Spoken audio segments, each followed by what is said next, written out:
Listen, welcome, buddy. This is what happens when you are old.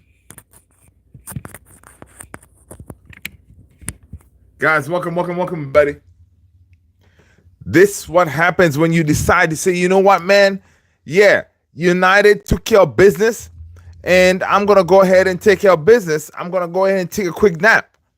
Yeah, your boy took a quick nap. And yeah, before you know it, I'm like, oh my God, frantic. Like, oh my God, running late. That's what happens, man. That's what happens. But guys, listen, we're here. Welcome, everybody. Smash that like, hit that subscribe if you have not done so already. I'm your boy, Luther, and this is my United Central, guys. Listen, we won, people. United, we won. Okay? Forget about and all that stuff. Sometimes desperate measures calls for desperate decisions. You know what? Forget about all that. All right, we'll take care about all that later. Okay, welcome. Yeah, listen, Tony. So, yeah, man. So, listen, it's been a long day, working and all that. I didn't even watch the entire game, but quite a bit of it. So, going good. I was like, yo, man, let me just rest my head real quick, before jumping on the live to talk to you amazing people. Yeah, so I did. Set alarms everywhere and everything. Yeah, man. A couple of alarms went off, and I said, you know what? Nah, it's no time yet. Right? I said, no time yet. And then I'm like, yo, what's going on? And then I'm like, waking up, I'm like, oh my gosh, I'm late. So, hey, no thumbnail, but the bottom line is this: we won. Okay? Forget about the thumbnail. The important part is me here talking to you, amazing people. Smash that like, hit that subscribe, because you know what? Our boys put it off. Now, listen, they pulled it off, but the football was disgusting. The football was terrible. All right? Our football was terrible. Okay? Simple as that. Football was terrible. But we got the win. All right? We got the win. At one point there, we were kind of worried because, when Leicester went 1-0 up, we were like, okay, yeah, it could be one of those days. All right? It could be one of those days. Again, we're at home. We're not very good at home. Blah, blah, blah, blah. Excuses, right? That's what people are saying. All right? So, yeah, it was one of those. The first half was terrible football, man. We couldn't do anything. Boring football. Our boys kept on getting, like, all the passes we were making, the passes kept on going back to the goalkeeper and stuff like that. Very defensive. We're not doing anything. So, yeah. So, of course, going 1-0 down, that was I think it was more like a wake up call kind of thing, right? Onana, of course, Onana sprayed himself, tried to block that ball, and then the ball kind of flicked up, and I don't know if it was I forgot the guy's name, and then hit it on the head, and then that was it, right? But it was one of those like you're like, okay, man, is this one of those days that we're gonna sit here and say, you know what, we lost because we just it wasn't it wasn't our day kind of thing, or what's the deal? But yeah, man. Yeah, second half, Ruben Amorim makes some critical changes, brings in the kid, the wonder kid, Garnacho. Listen, right now, if you look at that team, there is no one who can give us the spark, the energy, the fight, the determination, what Garnacho gives us. No one, right? It's simple as that. No one can give us that energy. Because, guys, we needed energy in that game, right? And we needed someone who's going to come in and say, you know what, man, I don't care what is happening around me. I'm going to play my game, all right? I'm going to run. I'm going to take on everybody. I'm going to do what needs to be done, all right, to see if we can get something from this game, all right? And that's what Garnacho did. Yeah, decision making, not the best. Because Garnacho, some of the things that he did, yeah, a couple of times, instead of taking shots, he should have cut the ball back. But of course, Garnacho being Garnache, he had to, go for glory. All right? People, welcome everybody. Smash that like, hit the subscribe if you haven't done so already. NSR7 in the house.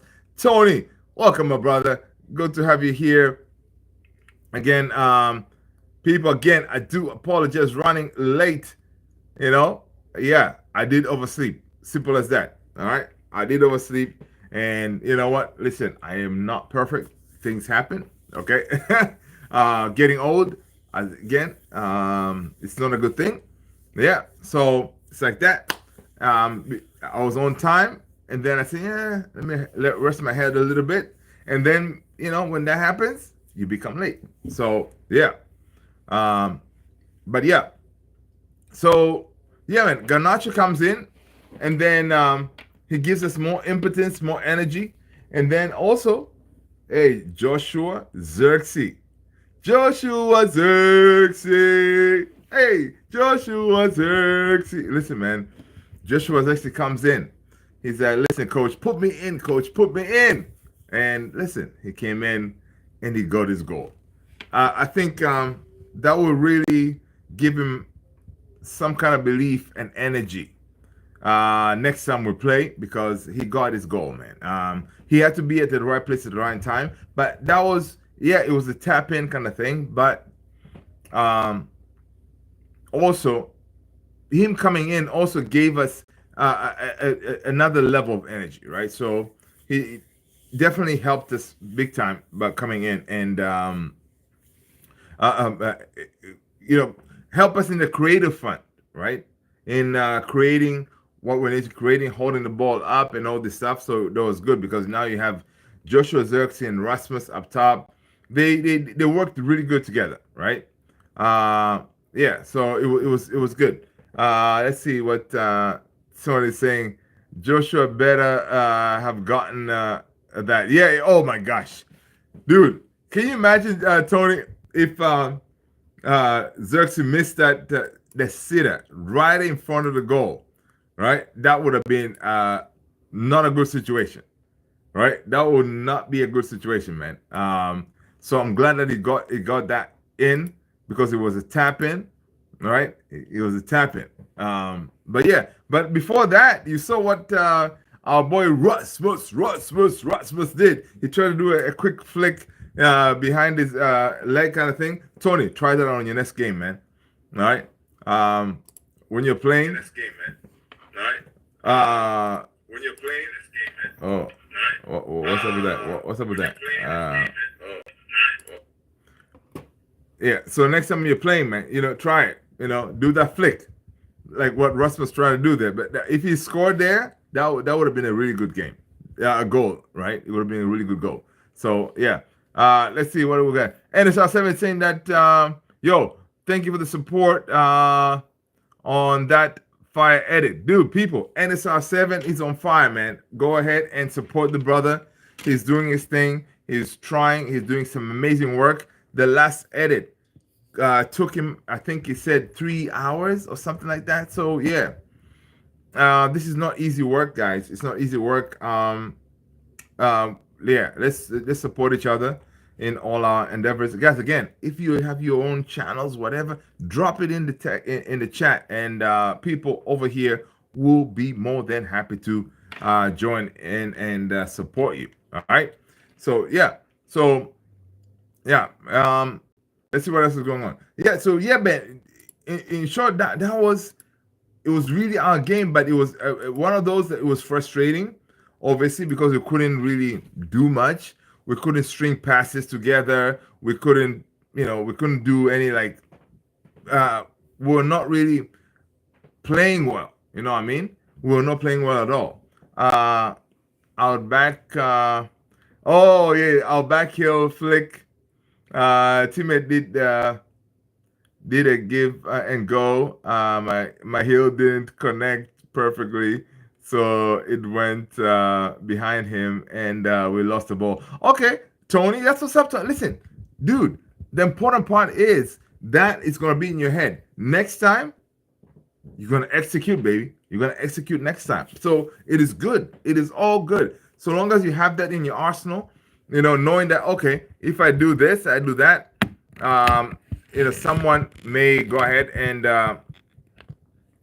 they can do the same, like back heel or whatever, right? So yeah, so it's good. So long as you have it in your arsenal, it's one extra thing.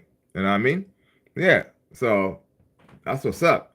But yeah, man. I mean, we celebrate the win, but and again, guys, this team, man, it puts us through an emotional roller coaster. All right, dude. I was working, and then kind of trying to keep a glance on the game and stuff like that. When we went 1-0 down and we're not playing well, I was like, oh my god, it's gonna be one of those, man. We're gonna jump on here talking to Tony and the family, and I'm like, I'll be blown. You don't feel like talking about this team. You're like, again, they did it. They ruined another weekend. But hey, Ruben Amorim did some tweaking, and Garnache, you can know. I think the game plan was always that, right? You bring in Garnache when the Leicester players are getting tired, and you could see even post match, Ruben Amorim did say that he could see that the Leicester players were getting tired, right? So when you unleash a player like Garnacho to go at him, that was it was a really good plan. Wish you were closer, Luther. The coach is always in need of a keeper. Oh, damn, Tony. Okay, listen, Tony. Maybe one weekend I could make it up there. All right, I'm not that far. You're in PA, right? Yeah, man. Listen, tell your coach that you got a guy. So whenever you're in one of those games, I can be there. I can make a trip, and then we can make a trip, grab lunch or something, and then head back because I think you're in PA. It's not that far, you know. Yeah, dude, I would love that. I would love that. Yep. Yeah, man. PA is around the corner, man. Look, from DC, PA is like what? Alexa, how far is DC from PA? How many hours? DC and PA are 123 miles apart. The average bus trip from DC to PA takes 2 hours 45 minutes. Guys, did you hear Alexa? Alexa, turn that up. Repeat. Okay, anyway. Alexa said bus trip is like Alexa, how far is it DC to PA? From petapixel.com. Nikon. Okay, Alexa, cancel. Alexa, cancel. Okay, guys, I hope you don't have Alexa at your house. But anyway, Alexa said it's only like about what, a few hours, like 2 hours by bus. So yeah, man, dude, I can make the trip, man. And you know what? And those kind of trips, Levi would love those. So Levi and I could hop on the in our car, drive up there, play some football, hang out, grab some lunch, or something, and head back. Listen, we can do this, Tony. We can do this. All right. So yeah, we can do this, man. We're gonna plan it. We're gonna plan it. For sure. Yeah. And guys, listen, don't be jealous of the people. If you're close to PA, you all are invited. Okay, we can set it up that we all converge in Tony's domain, and then we can have a good time. All right, simple as that. We can do it, guys. Okay, we can just meet up. We can do a live with everybody there and stuff like that. It would have been really dope meeting everybody, and yeah, that's not. Let me write that down. That's a brilliant idea, man. You always have to have a sticky, the pen. I'm gonna write that down.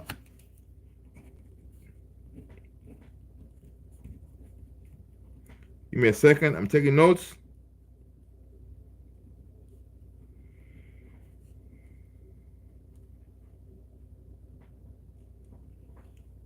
Okay, good. Notes done. Guys, you always have to have a sticky and a pen close by. All right. Uh, Whenever you have brilliant ideas. Um, if you have the oh Alexa, that's funny.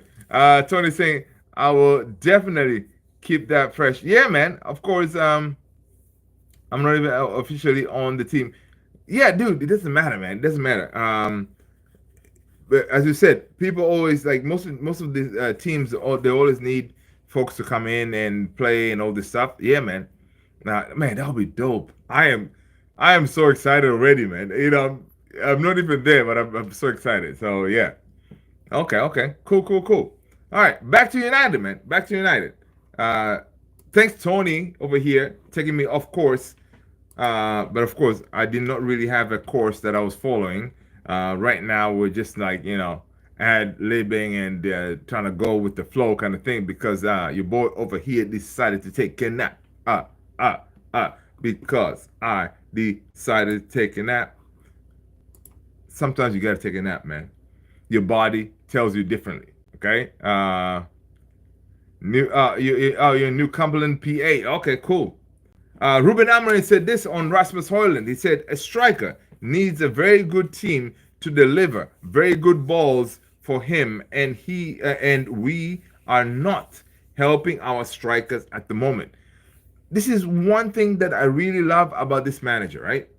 Ruben Amorim understands that we all understand. He understands that his team is terrible, right? He understands that his team does not create for our strikers. Simple as that. He understands that, and which is really sad because you, as the manager, your team should be really creating for our strikers.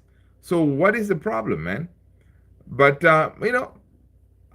he acknowledges that because that's something that we always knew. The striker position at United is a graveyard shift. All right, guys. Again, smash that like, people. Hit that subscribe if you haven't done so already. And again, guys, we do have a Discord community. Tony the Great just dropped that on the chat. Please go ahead and join our Discord community if you haven't done so already. All right, welcome, welcome. Aishwari, hello, hello, hello, welcome, welcome. Aishwari, let us know what team you support. Smash that like, hit that subscribe, and hit that notification bell if you haven't done so already. All right, that is your price of admission to this here family. Okay, Aishwari, welcome. All right, let's go. So yeah, so Ruben Amorim is saying, listen, man, this team, yeah, we're not creating for our strikers. So if we're not creating for our strikers, how are they gonna score goals? True, Ruben, you and your team need to be working on that, right? How about you tell these attackers, Garnacho, Bruno, Ahmad, all of them, like, hey, listen, if you do not cross or do whatever to support Rasmus, Xerxes, how about you're not gonna play again, or something? You gotta make really drastic moves. That way, these guys can understand. Like, listen, this is not a game. We are not playing over here. All right, you gotta look up and create for your striker. That is why they get paid the big bucks. All right, the number nines and tens and whatever, they get paid the big bucks because their job is to put the ball at the back of the net. All right, simple as that. So if you don't create for them, they're not gonna. Their job is really not to come drop deep and collect the ball and do all this extra stuff, right? That's why a lot of people, for example, like Ronaldo, it didn't really work because Ten Hag wanted him to do more extra stuff. Like, hey, Ronaldo, big Ronaldo, yeah, I know you've won everything. Yeah. You gotta drop back into the defense, buddy. When we lose the ball, drop back. Ronaldo's like, dude, you know who I am? My job is up top.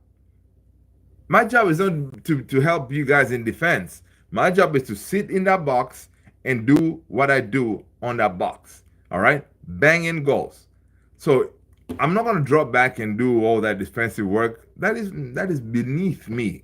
Okay, he did not say that, but I'm just saying Ronaldo was like, that's beneath me. I don't do that defending thing. I'm the top guy. Like I'm up here to make sure that yeah we score in quite a few goals and make sure that my numbers keep going up. You know what I mean? So it could be one of those. Chow, what's going on, man?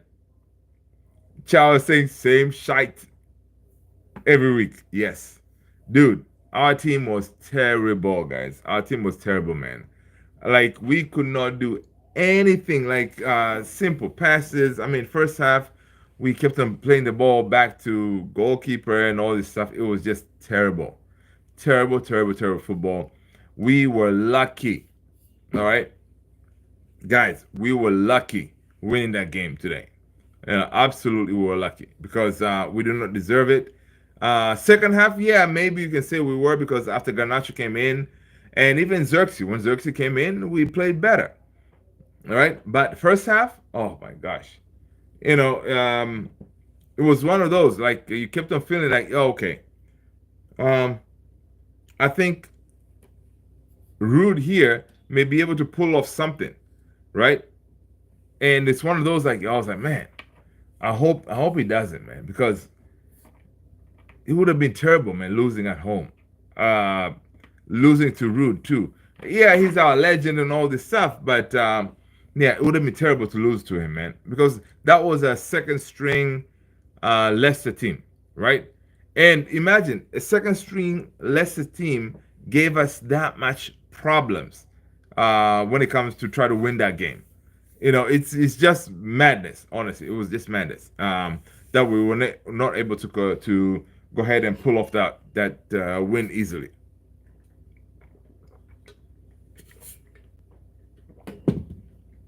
Yeah, so yeah, it was one of those, man. It was one of those, but I hope that with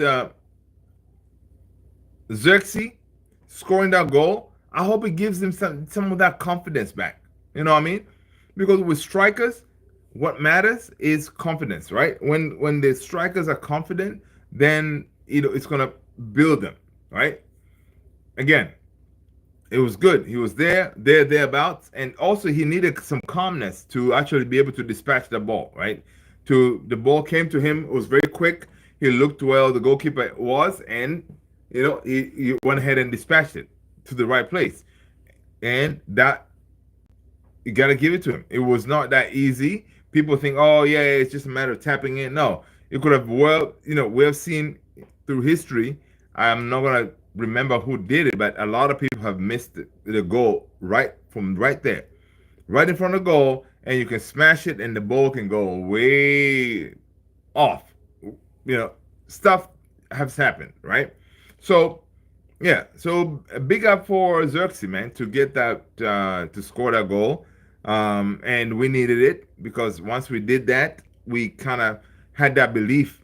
From that point on, honestly before after um, Garnacho came in, the team you can see that they were believing, right? They were believing once again that you know what, we can do what we need to do. No, man, Tony, you would have missed it. I don't think so, man. I don't think Tony. You're a calm guy, man. Chill, calm, and collected. You would have been like, Johnny on the spot kind of thing. You'd be like, oh, really? The ball is right here. I'm gonna go ahead and make sure like you probably could have done like a diving header, because the ball is right there. You're like, to make sure that it came in. It's all about keeping your composure. Yeah, keeping your composure, and oh man, that's a huge task in itself. Exactly, keeping your composure, guys.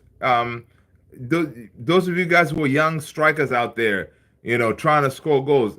The important thing is to keep your composure, calm yourself down, and say, you know what, I got this, and put it back in the net, right? Just like everything else, like okay, Levi is taking swimming classes and stuff like that. So Levi is struggling right now, man. Tony, Levi is struggling he's like level 3, So what it needs to do is, it's one of those, you swim to the wall and you do the flip, swim to the wall and then you flip yourself in the water and come back. Yeah, that is the big thing for him right now. He loves the water, but that is giving him nightmares basically, right? So he's struggling with that. It was the same thing in karate, because in karate he needed to do flips, right?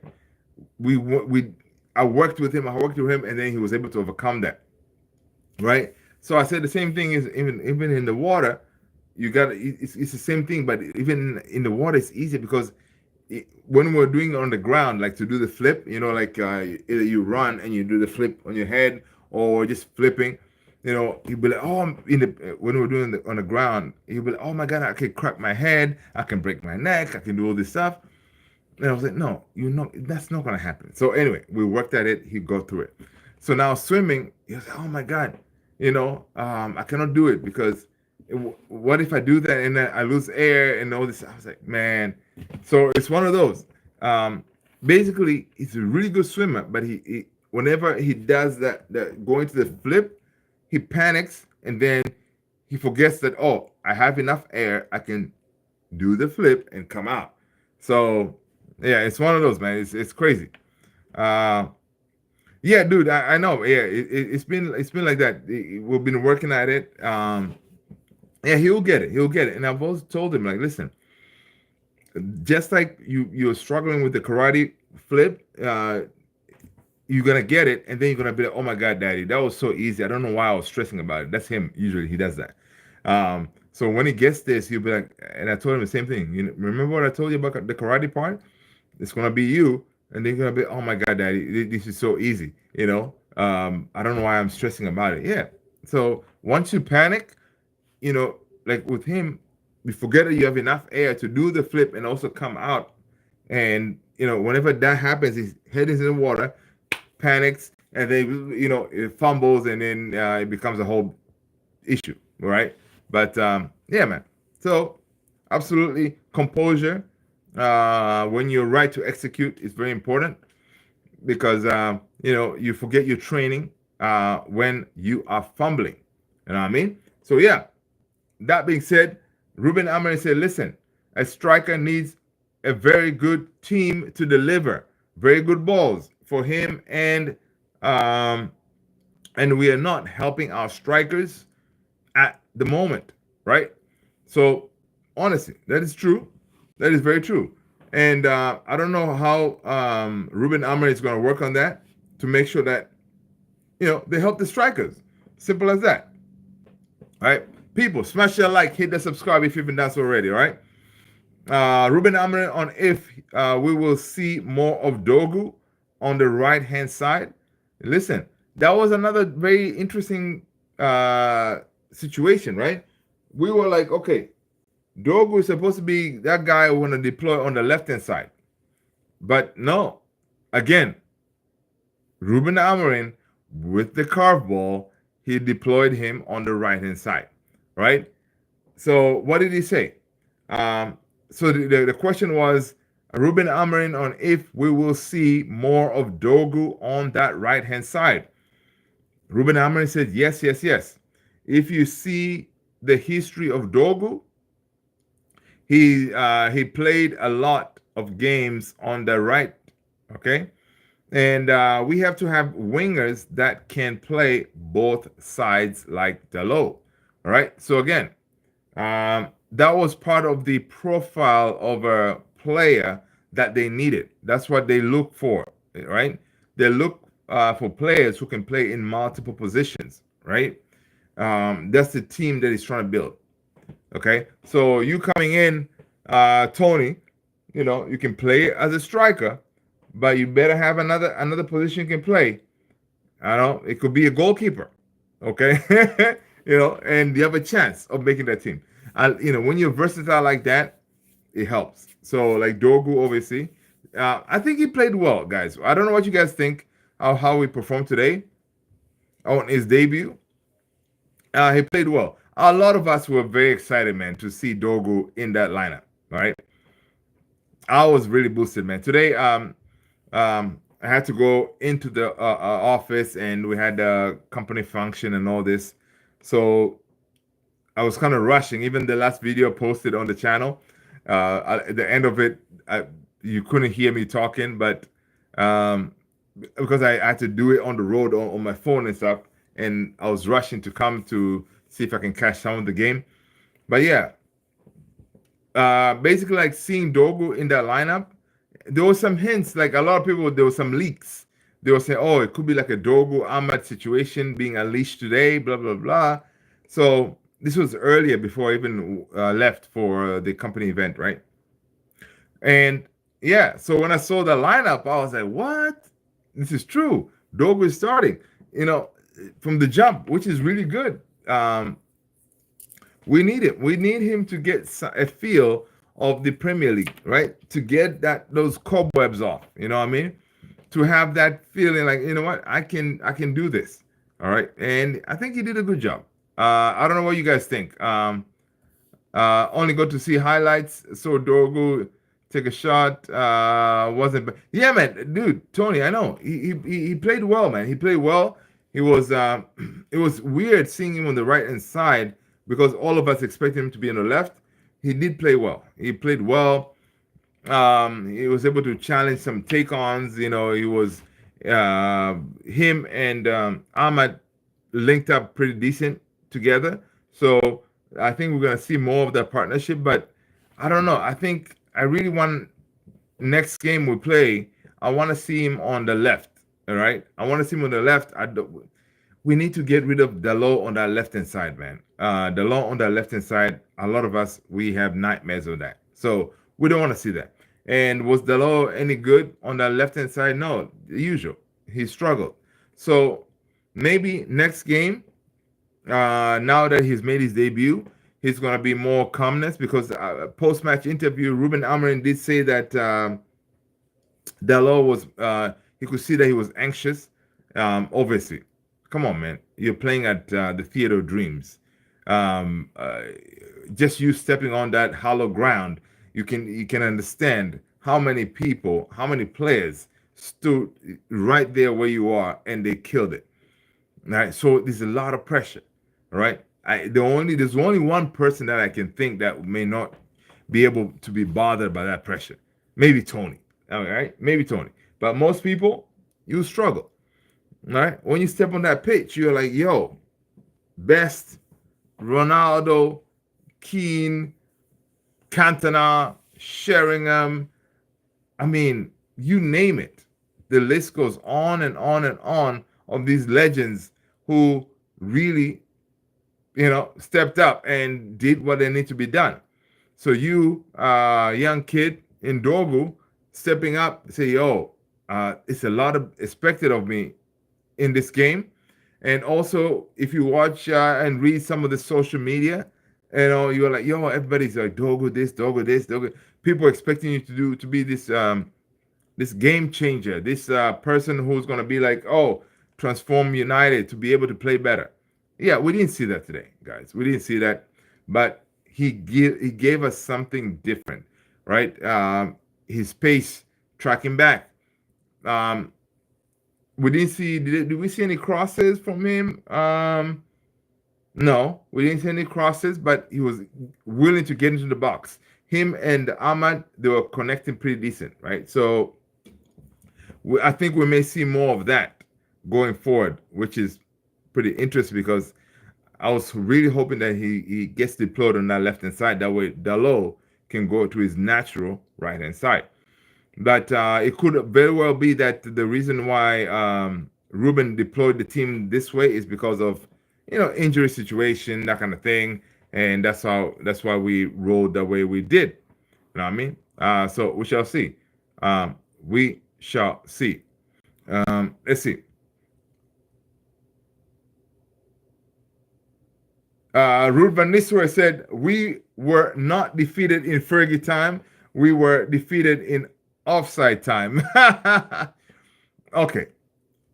That goal, apparently, if VAR was there, it could have been ruled off as offside. All right? That's what they say. Yeah, I think they're right. I think they were right. I think they were right. But hey, listen, man. At this point, we don't care about all that. Okay? It's not our fault that VAR was not there. But VAR, a lot of times they've gone against us, right? A lot of times they've gone against us, and this one we'll take it, man. We'll take it. It was a good goal. Bruno did what Bruno did, crossed the ball, and then Tony said slightly, yeah, man, slightly offside. Bruno crossed the ball, and the big head himself, Maguire, did what he's supposed to do. So, dude, it was beautiful, man. It was beautiful. I was sitting there when that ball was being crossed. I was like, okay, it's just United, man. United will be the ones to pull this off in the dying minutes, in Fergie time, right? So I was sitting there, right? Literally, I'm sitting there, my hands in my pocket, um, looking at TV, knowing that okay, we're gonna go to extra time, but at the same token is Bruno's about to hit the ball. So you know what? Yeah, Bruno, just get to the back post and listen. Maybe Maguire will get to it, or somebody was gonna get to it, right? Yeah, and when we scored, I was like, oh my god, typical United, man. Always there to mess with our emotions. The whole game we were crapola, right? And last few minutes, we pulled that off. I mean, it's typical us. And you can see even Sir Alex. I recorded it on my. I'm gonna drop a video um, on the channel where you can see like I recorded like Sir Alex was like he couldn't. He was laughing like it kind of probably in his head it reminded him of Fergie time kind of thing, right? So it was one of those, man. It was a decent one. It was a good win, and we needed that win, man. We needed that win. So we'll take it. It's not our fault. There's no VAR. So we're gonna push on, right? We're gonna push on and keep it moving. Let's see. Slightly. I forgot there's no VAR in this. Yeah, man, no VAR. All right, so Patrick Dogu in this game today, guys, on his debut. So Patrick Dogu got his debut. He had, according to Statman Dave, he had 100% aerial duels won, 82% pass accuracy, 47 total touches. He had 7 defensive actions, 2 fouls committed, 2 interceptions, 2 fouls won, 1 take on, and 1 shot. According to Statman Dave, Dogu was Man United's biggest contributor. All right, Jacob is in the house. What's going on, Jacob? Listen, United. That's what's up, man. Guys, again, yes, give big. You know what? Give it up for Harry Maguire. Harry Maguire. Do. Yeah, listen. That big head, man. They call him slab head, whatever. Harry Maguire was a game changer today. Guys, on the thumbnail, I was going to put Harry Maguire over there. But of course, your boy was running behind schedule. All right. So I'm going to have to add that later. But yeah, it was one of those. Yeah, man, Harry Maguire stepped up. He was like, listen, people, I got this. Put the ball on my big head and I'm going to bury it. And it was a good goal. He made sure like when he hit that ball, it hit the ground, and that rest is history on Fergie time. Guys, if you don't know what Fergie time is, I should do a video. Actually, that is going to be a good video. Let me take some notes. Fergie time. Because, the reason I'm saying that is there's a lot of new Man United supporters jumping on during this time. So they don't really understand the history of United. So what I'm thinking is some of these days, man, I may do some of the videos. It could be something more informative, more something that can last time, where we're talking about some kind of not necessarily history or something informative about United, because most of the stuff that we're doing now on the channel is more like the current stuff, right? So we want evergreen stuff where things can last longer. So I may be throwing in some of those, you know. So I'm gonna do some work on that. Um, Jacob is saying I watched the match when it was a foul. Then I just saw Harry score. I was going crazy, dude. I know, man. Me too, dude. Jacob, I was sitting there, right? No, I wasn't sitting. I was standing, hands in my pocket, like this. So I was like, okay, all right, Bruno. In my head, I'm like, yo, we are definitely gonna go. It looks like we're gonna go to extra time. So I'm standing like this, hands in my pocket. I was like, Bruno, listen, man, just send a really nice ball at the back corner, back post, and then our boys can attack it. So I'm my hands in my pocket, and then I'm like, I saw the ball going, and I see Maguire get into it and score. I was like, oh, come on, really? Oh, it was crazy. It was crazy. I couldn't believe it. But of course, I did believe it because I've seen it many times. That is how we usually roll. You know what I mean? We always find a way to win. We did that a lot in back in the days where we had Sir Alex, running things. They did train for that in those last couple of minutes. They trained really attacking teams in those times because if teams are winning during those times, most players are already very tired, right? They're ready to pretty much pack the bags and say, hey, you know what? I'm done with this. The game is almost over. But that's when you ramp it up. So when you do that, then teams don't know what to do. And then, we got a lot of our wins that way. Tony says should add a category on the Discord to Mad United history and facts. Oh, Tony, I love that. Yeah. Okay. Cool. Yeah. We can do that. We can do that. I was so surprised when Onana started. Oh yeah, dude, Jacob, are you? Have you joined the Discord community yet, Jacob? Yeah, man. There's a link. You see what Tony have posted a link up there. Join the Discord community, man. If you don't mind. But anyway, yeah, and also hit that notification bell on this channel. All right, because did I post? I posted a video when I saw earlier in the morning. Apparently, when we saw, I saw that Bayern Deer is injured, so I did post a video on the channel. Was it on the channel or on Discord? I don't remember because this morning I had this company thing, so I've been running around. So I may have just posted it on the channel. I don't know, man. Anyway, if it's not on the channel, it could have been on TikTok. Somewhere I posted that video. I know I did. All right. So yeah. Again, if you go on the YouTube main page dashboard, you'll see a link, a beacon. It's called beacon link in bio. If you click that beacon link in bio, it will take you to all the platforms that we're in. All right. So go ahead and check that out. I've been working on that. That way, people can just click one link and then we'll take them all the platforms that we're in. But I think I did post it somewhere. It could have been TikTok. I'm ashamed if I didn't put it on YouTube. But yeah, I saw that, man, because all of us we had Bayern Deer starting. Simple. We had Bayern Deer starting this game. But because of injury, that's why we had Onana.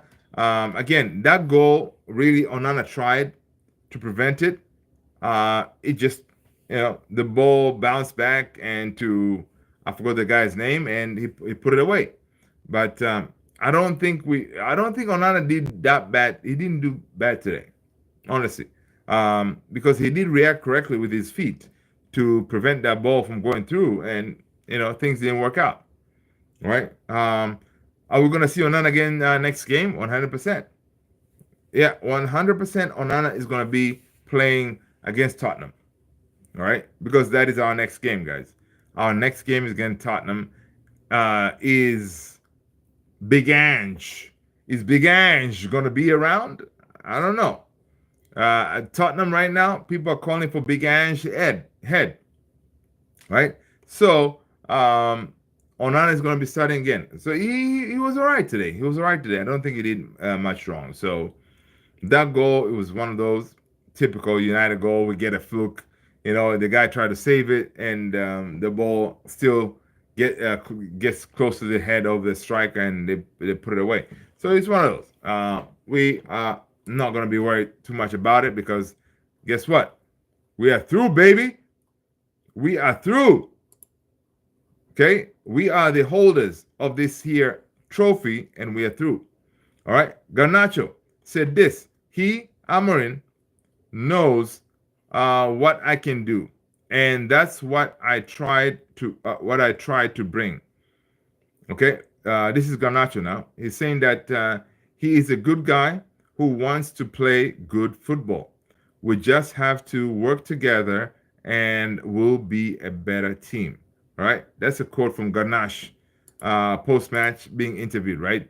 Because honestly, Garnacho, he was the game changer today, right? He came in, he gave us energy, um, uh, impotence, and that fight that we needed in that final third, right? And Ruben Amorim was asked post match. I was like, "Yo, what has Garnacho done differently? Not necessarily compared to Rashi during that time when you kind of benched him, right?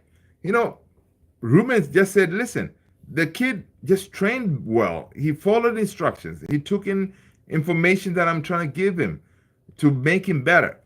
And it's simple as that, right? He did not do anything so dramatic. He just understood the work or the messaging, right? And on the flip side, now with Rashi, he was asked about Rashi, right? This is what he said about Rashi. Not in this post-match interview. He said, okay, on Rashi, he said that, give me a second.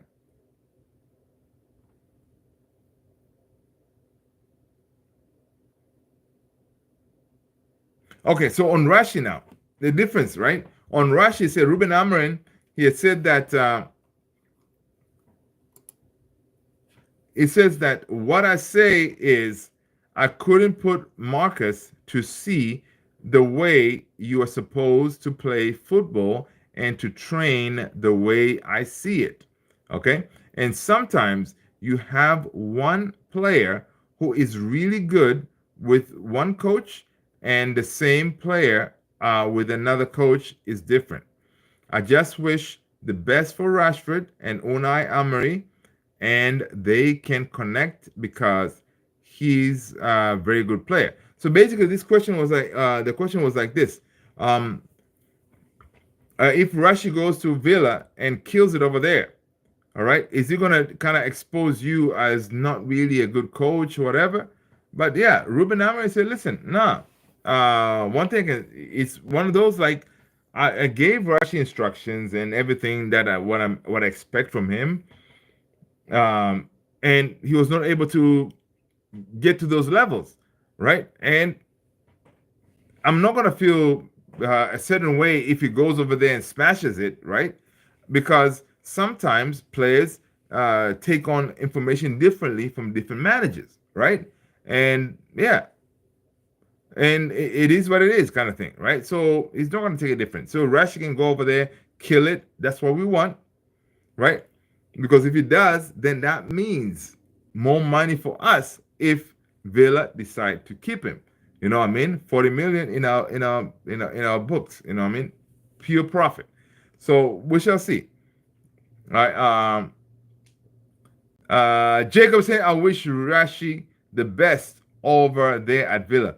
Jacob, me, you, and the whole United community. That's what we do. And listen, we're gonna be watching. Listen, I don't think there's any United fan, you know, they're not gonna be watching Rashford at Villa because he's our guy, man. Like, dude, again, I'm saying I saw Rashi making his debut. That's how old I am, right?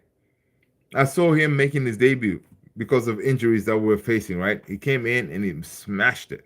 So, and again, going to a new home, you know, like this guy is like, listen, he is fired up. He wants to show everybody that he's not a scrub or whatever. And he's gonna, yeah, he's gonna make sure that he delivers. You know, he's gonna make sure he delivers. So, yeah, I cannot wait to see him in his first debut game and see what he can do. Uh, Again, Ruben Amorim on the January transfer window. He was saying that we are taking. He said we are taking a risk, but not bringing anybody in, right? Not bringing anybody extra in. He said we're taking a risk. We want a different thing in this team, different profiles. It was my decision to do that, meaning like, okay, maybe Ruben was presented with some options and he said, no, don't bring him in, kind of thing. I don't know if that's the case. I don't know if that's what he means. That he says it was my decision, obviously, to end the window without bringing anybody in. He continued saying that, listen, I'm not naive. I said too many times, this is a sport of results, and we are in a difficult situation. All right, yeah, we're in a difficult situation, meaning that we need those wins, right? That's why today, winning this game was really crucial because, guys, again, as I was saying yesterday, winning the FA Cup, retaining it, it is our backdoor ticket to Europe, right? Why am I saying that? Because if we win this, means that we're going to be back in Europa League, just like where we are now. Now, by winning it, also, it puts it in our back pocket, knowing that we're still in Europe. We're still going to get that Europa League money, but the golden grail is the Champions League. How do we get there? Via winning the Europa League, right? We win the Europa League, then we are in the Champions League, right? So that is what we're going to be going for. All right. Is it doable? Yeah, we can, man. Because cup competitions and stuff like that, just like today, man, we did not play well, but look, we're through. It's one of those. You don't have to play your really good football. You just need to find a way to win and to progress. And listen, that's what we did. Yeah. Jacob is saying that we need. Let's see. Let's see. Jacob is saying. Yeah, Jacob is there. Oh, okay, cool. My username is. I see you, Jacob. Okay, gotcha. We need to win again. I wish Russia the best. Yeah. He will probably play. Oh yeah, I think he's gonna play against Spurs. Yeah. Jacob is saying, I just played the most intense match in my life on FC25. I was doing a Man United manager mode, and I went against Spurs. I was going back and forth with the goals until Rashid scored to make 4-5. Oh, nice. I know, man. Dude, I need to get more into my FC25, dude, man. And that's another thing, dude. I'm trying in down the road, man, to do one of those, like, for we can all challenge each other, right? On here. Okay. So to do so, I think there's a way to do it through Discord, right? We jump on FC25 and then we can play the game, and like a live or something like that. So I've seen it done. I need to figure out how to do that because, yeah, that would be pretty dope because and a lot of us have FC25 and I have it on PS5 as well. So we can jump on there and see what's what. Am I any good? Absolutely not. So I could very well be the one who's getting smashed, just like you. The other person they're losing five, But FC 24, I'm all right. I'm all right. It's one of those. Jacob said me. Okay, that's all right. That's what's up. But I think that will be fun, though. It'll be fun. It'll be fun to see that. And that's the only game I've always played, like in my PS5. My son Levi, man, always told me, like, dude, Dad, you have a PS5, and the only one game he plays, FIFA or FC, right? I was like, yeah, man, that's the only game I want to play, man. I'm not gonna do all these like shooter games and all this stuff. Nah, it's not my thing. I play a soccer game and that's it. Yes, I am underutilizing the machine, but that's what I like. Alexander Gutierrez. Yo, bro, any tips to get better? Alexandro Gutierrez. First of all, let us know what team you support. All right. Once you do that, smash a like, hit the subscribe. Okay. That is the price of admission to this here family. All right. Now, tips to get better on what? I guess in general is keep at it. You're gonna try and try again. Try and try again because with more practice, you're gonna get better. Okay. Rome wasn't built in a day, right? People were not built able to be really good footballers. Use an example of Cristiano Ronaldo. Cristiano Ronaldo, the guy that we see now banging in goals left, right, and center, he was not good like that when he came to United. We made him to that goal scoring machine. But did he stop there? No, he continued to push himself day in, day out to craft his skill to get to where he is now, right? He ate better. He trained harder, all right? He makes sure he sharpened his knife to make sure that he is at that level. So, yeah. How do you get better? You train harder.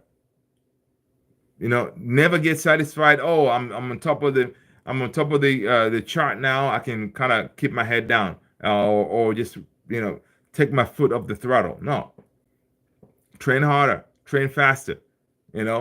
Find another ways of learning how to do the same thing in a different way. Because sometimes you may see something one way, and then once you do some research, you find out, oh, there's another way of doing the same thing. How about I learn that as well? Then now you have more than one way of approaching the same problem and executing from different angles. You become deadly, like a Swiss Army knife.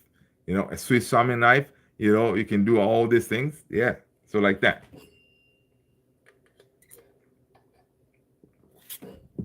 You know what I mean? So yeah, Alexandro, I hope that helped. And if you are talking about FIFA, just play a lot. Yeah, exactly. Talking about FIFA, you gotta play a lot. Play a lot.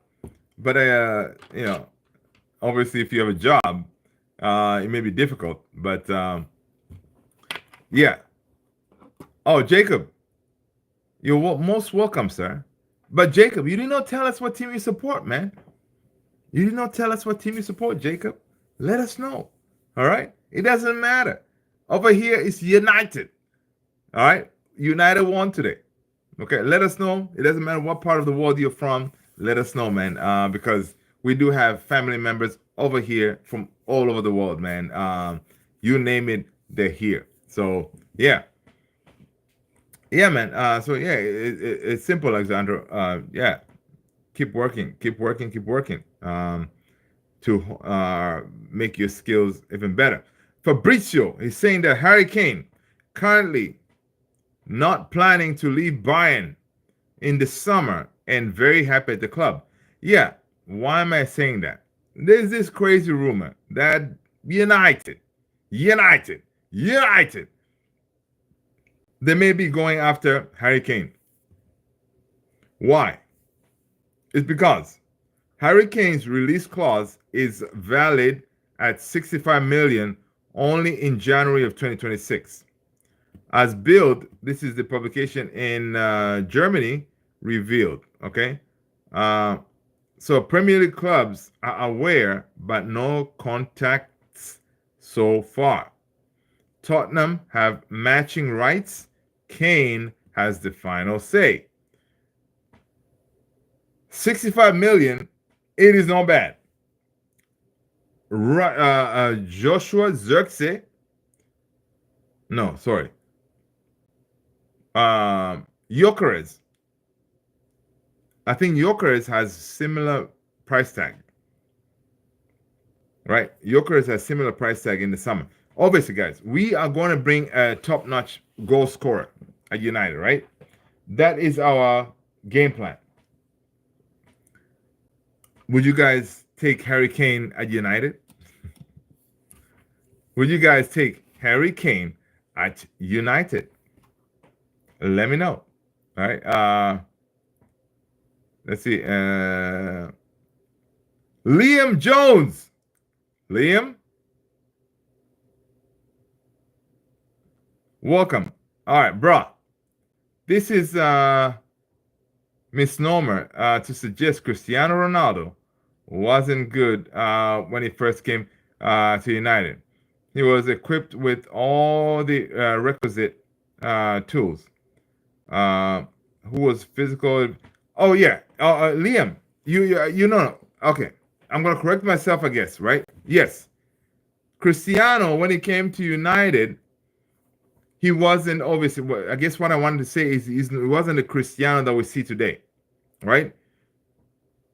When he came, it was a scrunchy player, right? Who couldn't really do much. I mean, yeah, he had the flicks and whatever, but he realized that after the first couple of training sessions at United that he needed to be stronger, faster, and more physical, right? So he worked at his skills. Yeah, he came in. The reason he came in is because Giggsy and them, we played him, and they were like, "Yo," they went to Fergie, and they were like, "Yo, whoever that kid was that we just played, Cristiano, whatever, yeah, we need him because he killed us in the last game, right?" So that's why we got Cristiano. But when he came to United, he didn't really. He was there, but he wasn't. Yeah, not the Ronaldo that we know now. He had to work hard to get to where to elevate his game, and that's what he did. You know, he was the first one in the training and last one out, and kept on working at every day to hone his skill to make sure that he's gonna stay sharp, and that's why he's able to perform at this level even now at 40. He's still banging in goals, right? So yeah, that's what I was saying is, listen, think of Ronaldo when he came in. He wasn't the Ronaldo we think now, right? He was way, way, way lower than that, right? But he worked at it, and that was what I was really trying to get at. All right, we already have one Harry. We don't need a second. Jacob, I like that. So guys, listen, you guys are not going to take Harry Kane. I don't. Me too, man. I don't know. I want Harry Kane, man. I don't know. Sam Houston, what's going on, brother? Good to see you. Yeah, I agree. I agree, Sam, man. I think Harry Kane. We tried to get him. Yeah, no. I would go if I was to choose. Gyökeres, Osherman, yes. Harry Kane, forget about it. Okay, we tried to get him. It didn't work out, so forget it. Is he going to be still banging in goals in the next 2 to 3 years? Yes, he is. Because when you talk about a proper nine, good old fashioned nine, Harry Kane is one of those guys, right? And yeah, he's one of those guys. He knows the back of the net, and he will bang in goals. But again, we got to remember, guys, we are not a normal team. We don't create for our nines. Our manager, our head coach today even confirmed that. Say, hey, listen, our big problem is we don't create for our strikers. And if we don't create those perfect balls to our strikers, they're not going to score. So yeah, you can bring in Kane, but who's going to create for him? I think we need to build the structure around the striker. We need those. We need two tens, right? We definitely need fresh two tens who can do the job for us, right?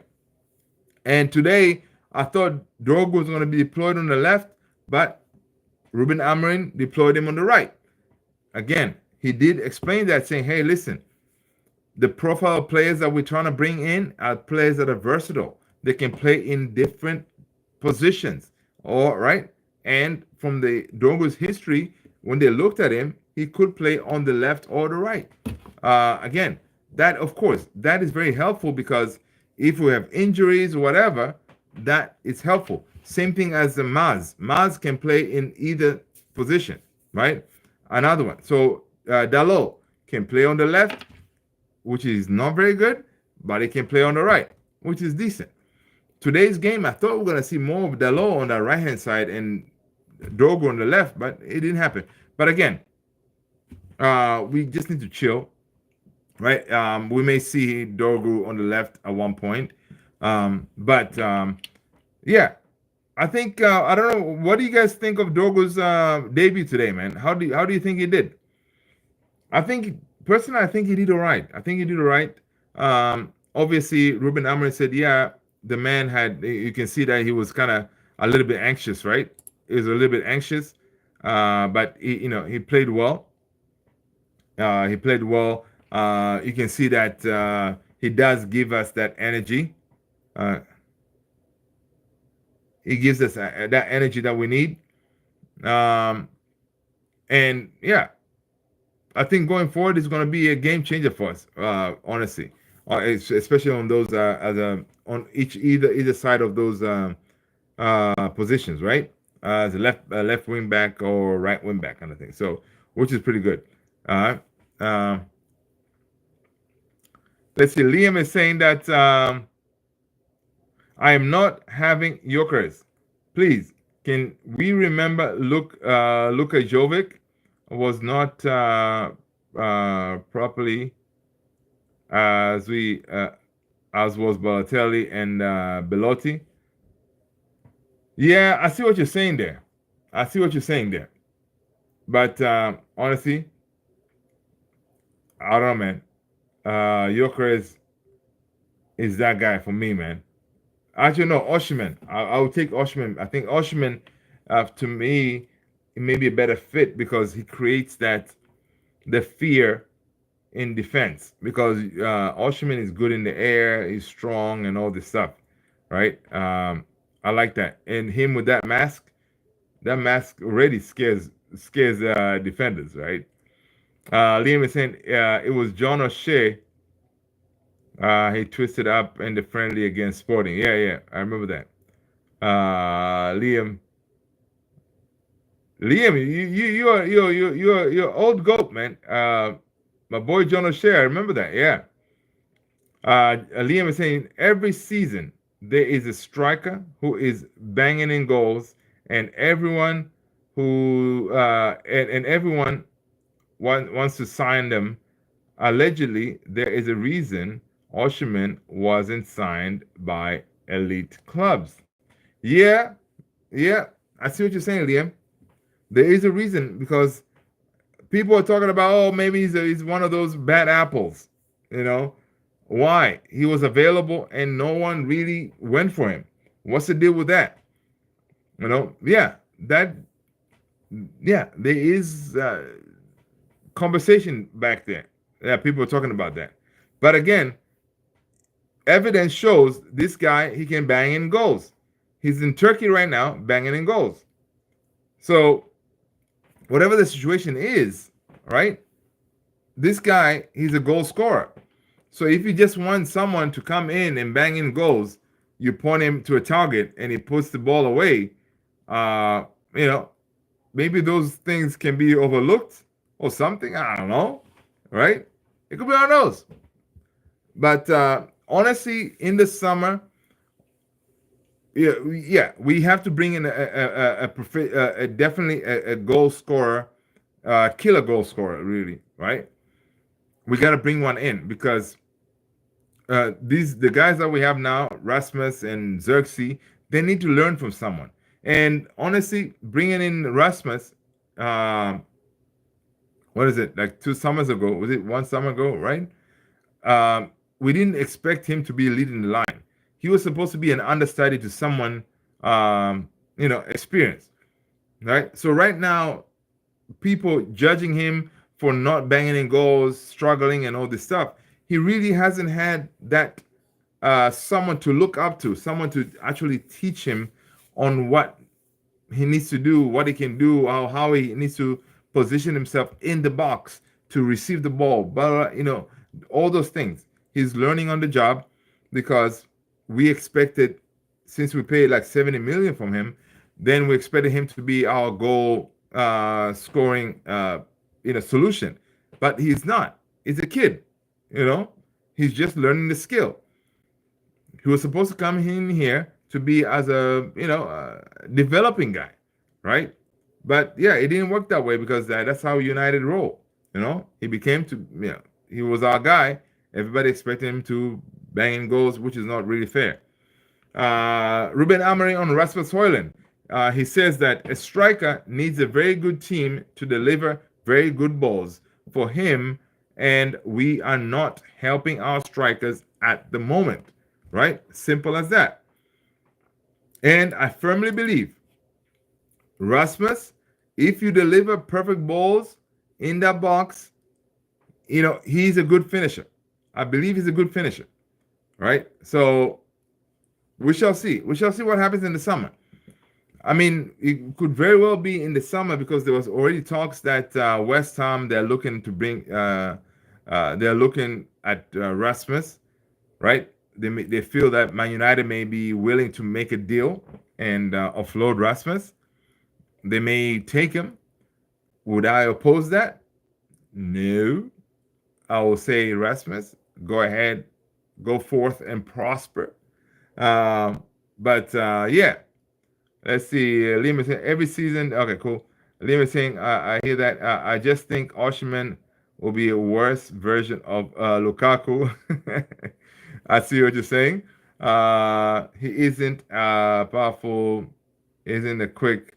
He's very good in slower leagues. Okay, so he's very good in slower leagues. So you think he's going to struggle in the Premier League? Okay, Serie A and Turkish league. Do we really? I see what you're saying.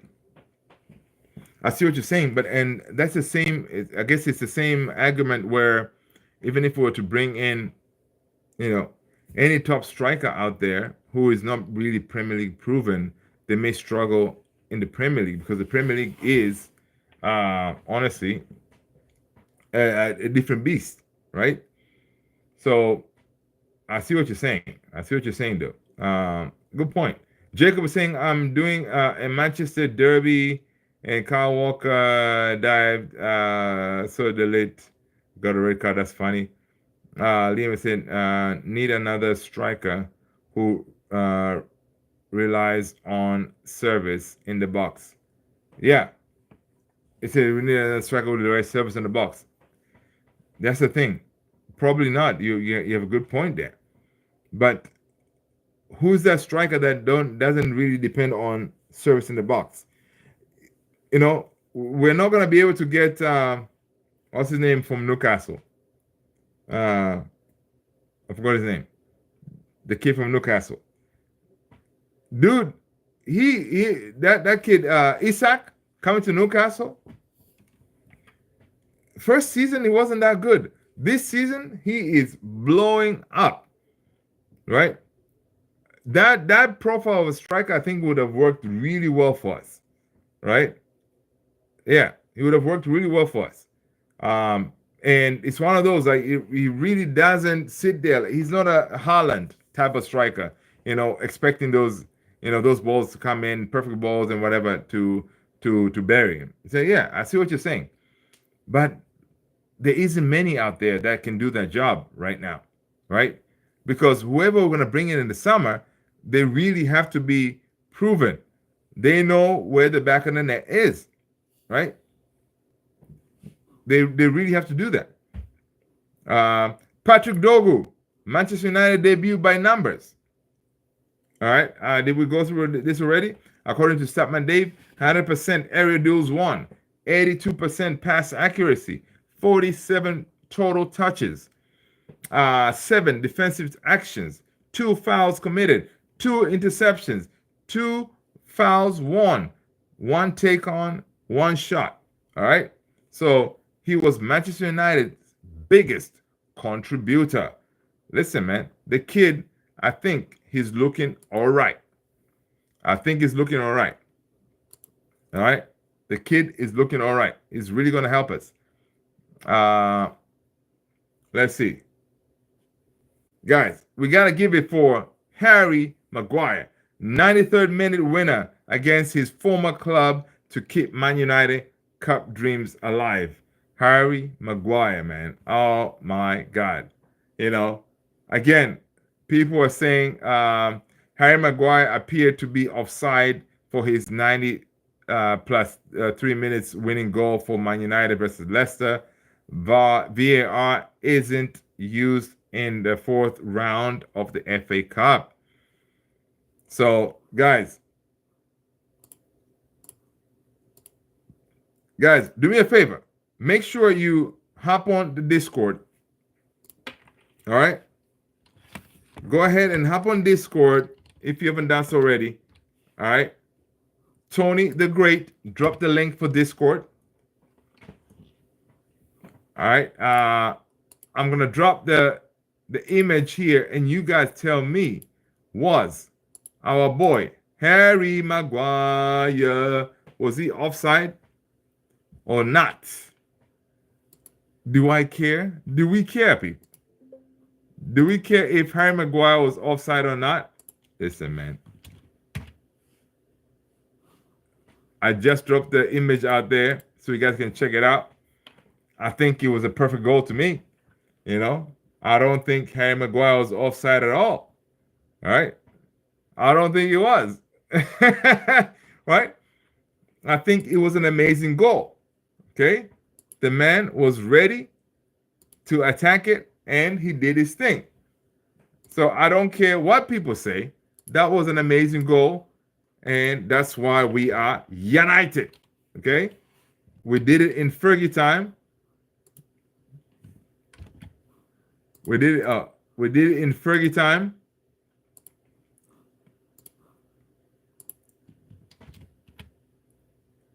Yeah, so we did it in Fergie time, man. So we don't care. But oh my God, guys, the flip side to this, we gotta be fair. If this was reversed and people scored on us, oh my God, don't tell anyone though. We will be fuming. We will be fuming because yeah, the thing looks kind of offside-ish. Yeah, it does. I think if VAR was around, VAR, yeah, they may have overruled that one.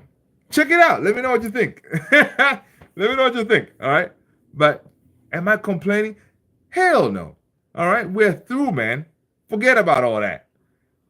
Rick C, what's going on, baby? How you doing, sir? Yeah, man. No VAR saved us. People drop. Listen, if you're not on the Discord, come on, man. What are you doing? Join the Discord community. I just shared a couple of images that I saw on X, right? Talking about the whole offside thing.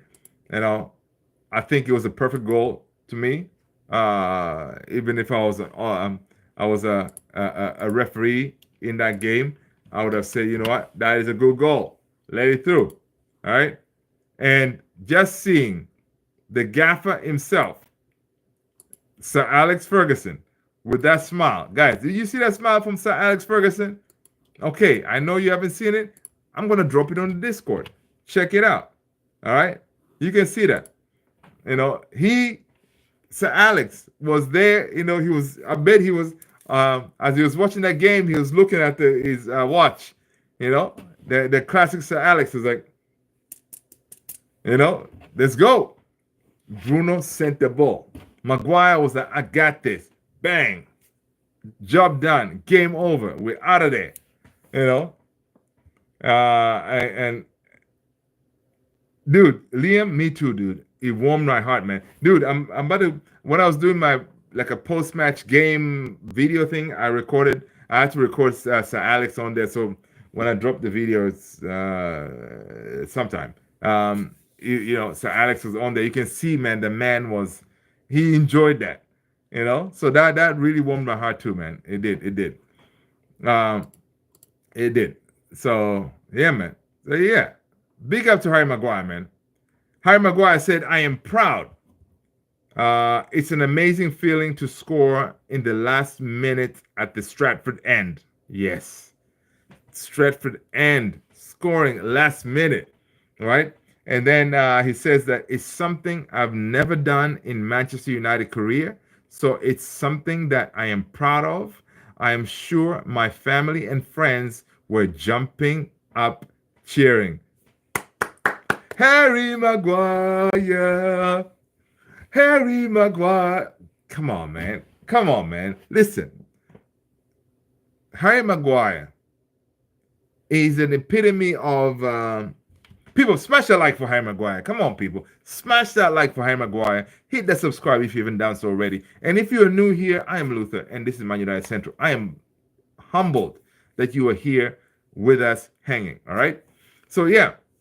Listen, man, you gotta give it to Harry Maguire because if you talk about not resurgence, but when people you get beat up and you find a way to get up and continue fighting, and you get a reward at the end of the road. I think Harry Maguire is that guy. To me, he gives us that. We can always use that example, right? Because Harry Maguire coming in, yeah, he came in at a very huge price tag.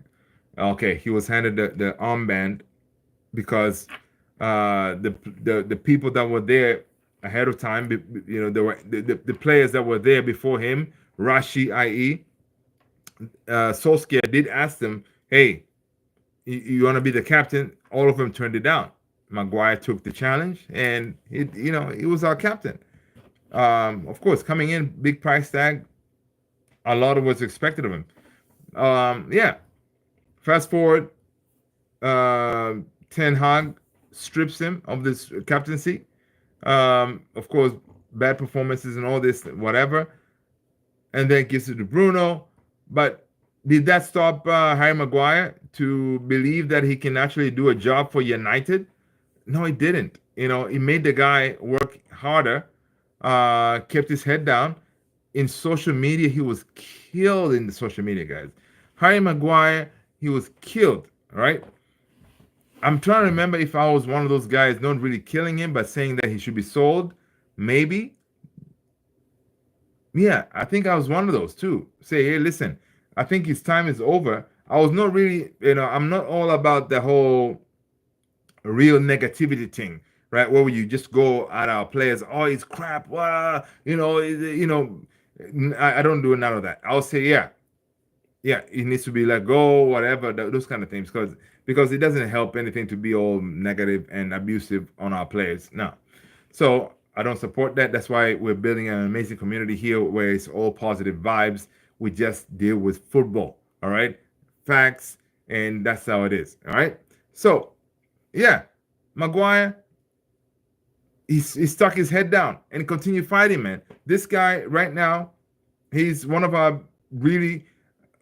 Each time we do a starting lineup, Maguire is one of the starter in the back three, right? So he kept his head down, worked hard, and big up to him, right? He got his 1-year contract extension because Ruben Amorim believes that Maguire in the back three is crucial, right? And that is why we're going to see Harry Maguire in the World Cup. Yeah, you heard it here first. Harry Maguire is going to be part of that England team in the World Cup because he's going to get game time. And if he gets game time, Thomas Tuchel is going to bring him back. Right? So, yeah. Big up to Harry, man. Big up to him. I love that. Let's see. Liam is saying Garnacho was man of the match today. Yeah. I agree. Rexy, I agree with that. Yeah, man, dude, Jacob, I love to see Sir Alex happy, man. Yeah, it was really good to see that, man, because you can see that again. A lot of us we didn't really expect that. At the back of our head, we kind of thought, oh, you know what, United have that in us, and yeah, seeing him happy was really good. Rexy says soon we'll have Patrick on the pitch and the pace. Yeah, Patrick Dorgood, he did play, man. He played today, Rexy.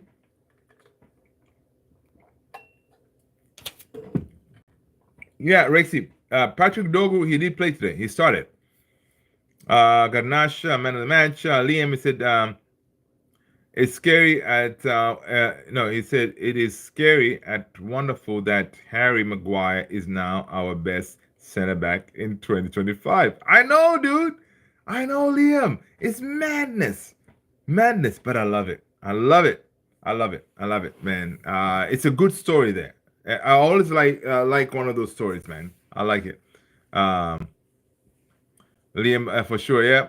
Harry Maguire, the, the testicular fortitude needs to be studied. Liam, man, that's a good one. That's a good one.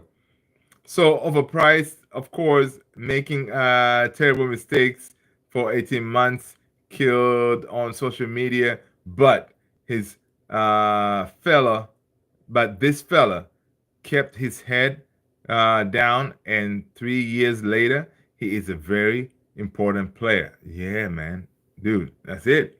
There you go. Oh, Harry Maguire. Oh, Harry Maguire. There you go, man. Yeah, that's what I'm talking about. AKS 97. Good night, folks. Yes, yes, yes. Welcome, welcome, AKS 97. AKS is saying, I would say the lit is our best center back. Maguire got caught out a few times in the game. Oh, yeah, listen. Uh, Maguire has that in him. He's not the quickest, right? But positioning and all of that, I think, well, honestly, Maguire is that the experience wise, he's that guy. Like, I think if Amarin needs to choose who to start between Maguire and Delit, he's always going to be Maguire because Maguire he's done that. That's his position. He knows how to play that position very well. So I think it's always going to be that, right? So Jacob was saying, I think Licha, if he wouldn't pick up a lot of injuries, but Licha only play that left center back position, right? Maguire, worst case scenario, I think he can play as a left center back, even as a right center back position, right? So yeah, but Licha is good, man. Licha is good, and he's definitely going to be missed big time, right?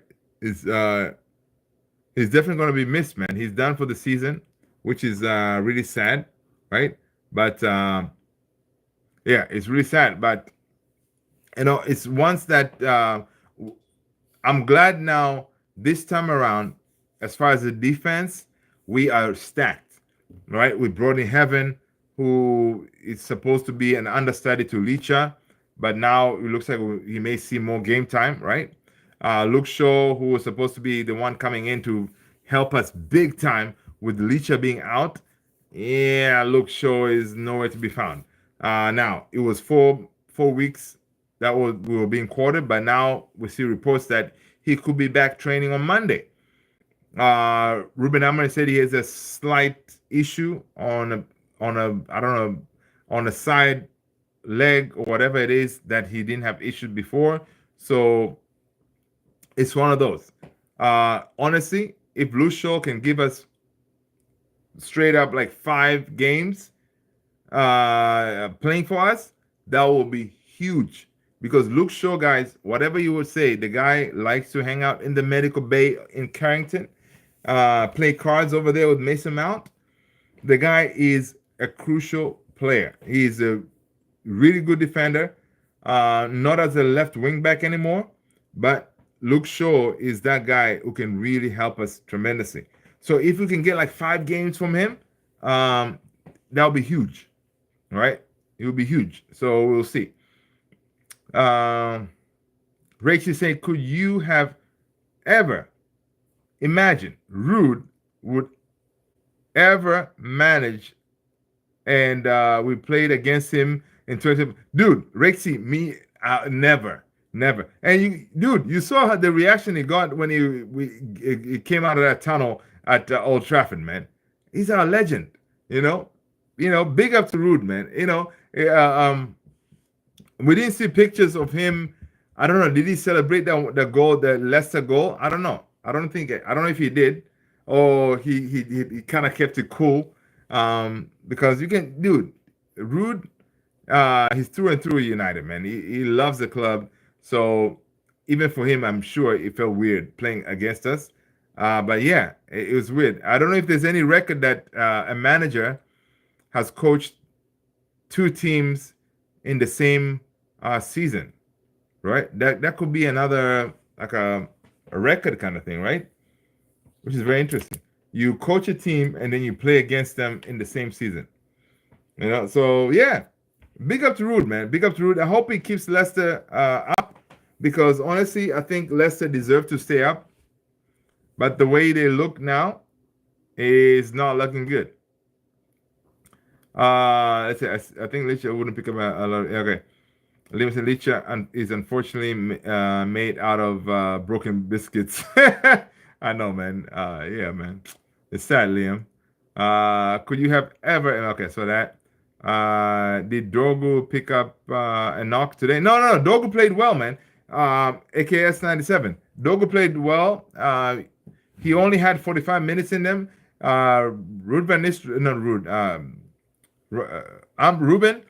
He did say like, obviously he had a little bit of anxiety and all this stuff starting, but it's one of those like for the debut, you want to give him just certain minutes. You don't want to play him full 90, right? And he needed to make some changes anyway in the second half because we were down a goal. So it made sense to pull him. It made sense to pull him. And obviously, next game against Tottenham, the man is starting. 100% believe it. All right. Liam said Licha is like 5'9".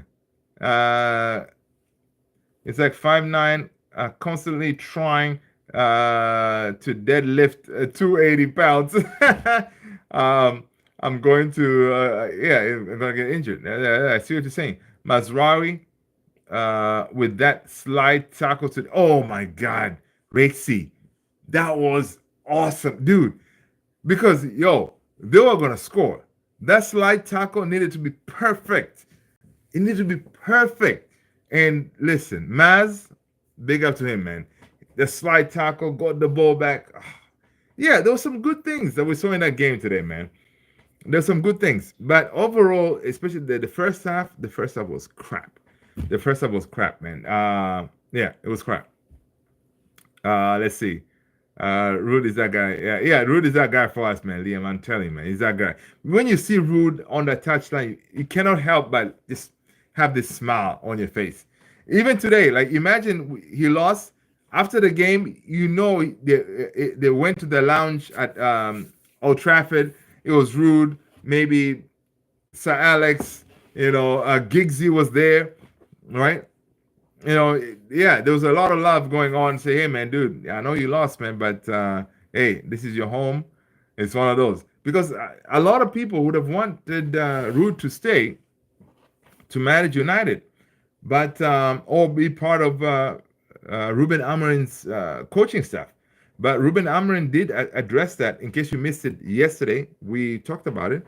Ruben Amorim said, listen, I talked to Ruud and explained to him, like, listen, man, I'm coming in with my crew, right? Me and my boys. You see the boys right here? It's me leading the way. These boys are my guys. So that being said, these guys come first. I respect you as a legend of this club, but if you want to join my team, you're going to get to the back of the line. So out of respect for you, brother, I don't think that's right. Okay? You are too good. You've done so much for this club. You don't deserve to be in the back of the line. And you sure as hell you're not going to be in front of the line because I trust my crew. These guys right here, they got me where I'm at right now. So yeah, and Ruben Amorim said, Rude understood. He took it. He understood what Ruben Amorim is doing, and it makes sense because he said, it's one of those. It will be disrespectful, right? To keep Rude and say, oh, you're gonna be back there because Rude, first of all, does not know how Ruben Amorim operates. He doesn't understand Ruben Amorim's playing style. None of that. So why keep him? So yeah. So he said, yeah, he had to let him go. Let's see here. AK 97 said it's crazy. Dalot was started on the left. Dude, that was the maddest thing, man. I don't know why these managers like to do the inverting thing. Dorgo is a left footer. Play him on the left. Come on, man. Seriously. It's getting crazy now. But again, Ruben Amorim said he likes players who can play either side, right? But come on, play the kid on the left, and let's see what he can do. But yeah, Dorgo was pretty decent, man. Maz dealt with all the crosses into the box today. Yeah, he did. It was very good. Rexy is saying, will Tell play for Tottenham against us? 100%. Now, the question is, who is going to be the manager? Is Big Ange going to be let go? Honestly, Tottenham, you guys should keep Big Ange, man. Big Ange, he's a character. Keep him and get him his players or something, right?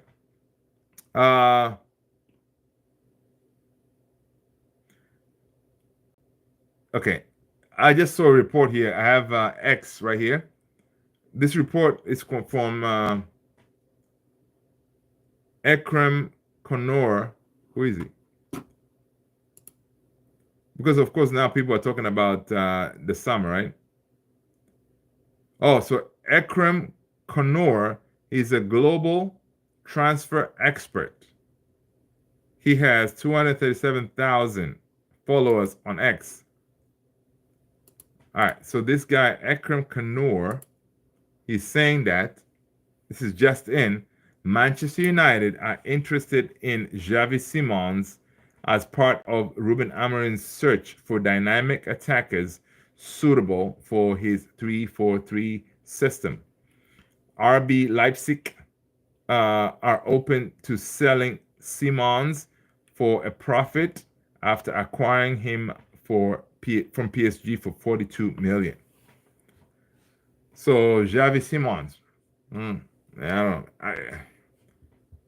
Listen, I'm kind of right now. I'm drained from all this monitor FC kind of situation, man.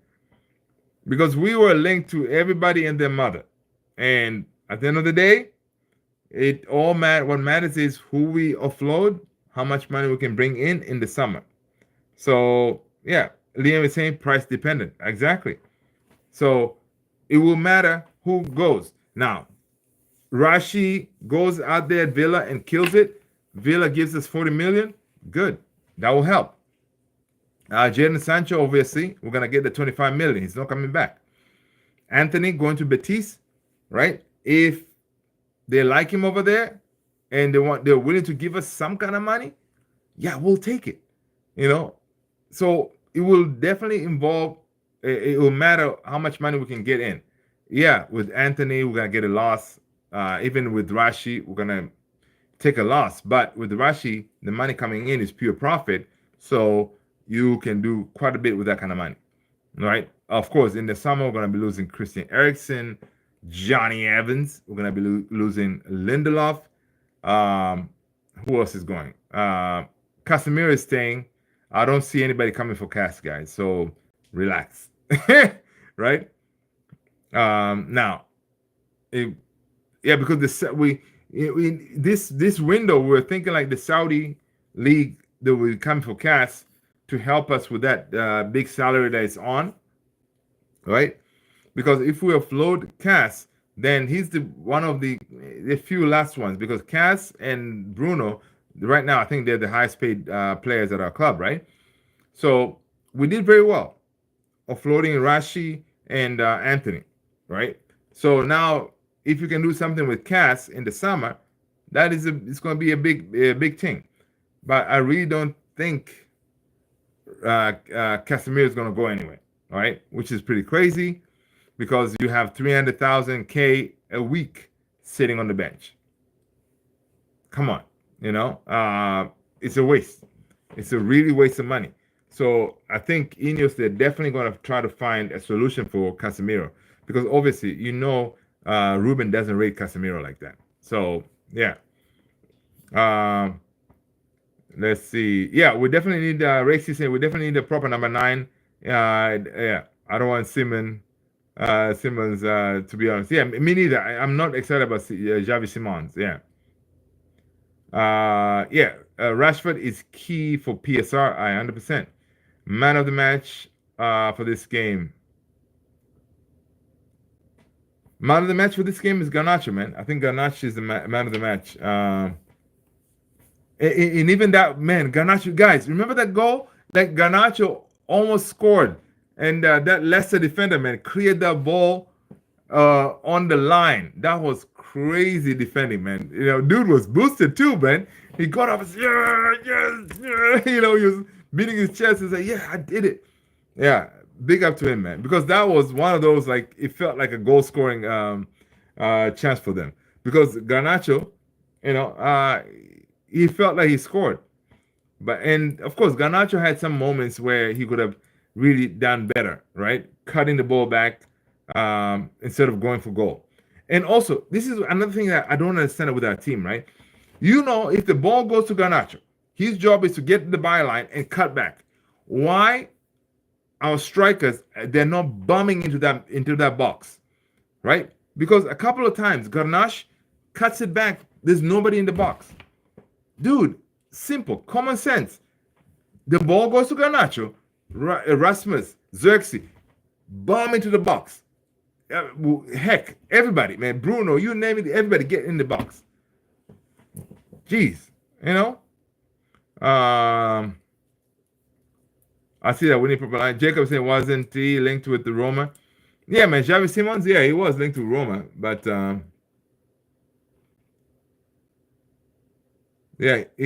think he was. Yeah, he was. Guys, listen, go ahead and jump on the Discord, man. Go ahead and jump on the Discord if you have not yet done so already. All right. Please go ahead and jump on the Discord. The link is right there. All right, jump on the Discord. Now I dropped the link in the chat. Oh, that looks different. Okay. Yeah. The link is right there. Copy it and paste it on your browser. It may not work if you just click it. All right. But again, let's see what else. Amarin has a complete defense now.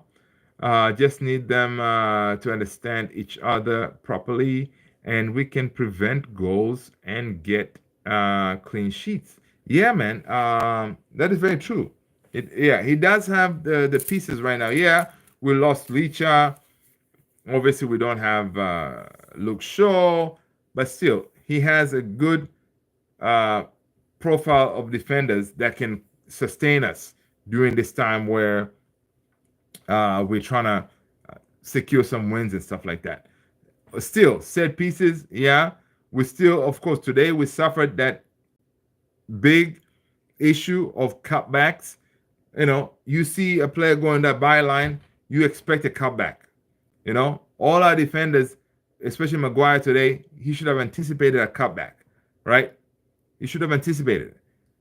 So again, that is a big problem for us, cutbacks, because that was an issue last season.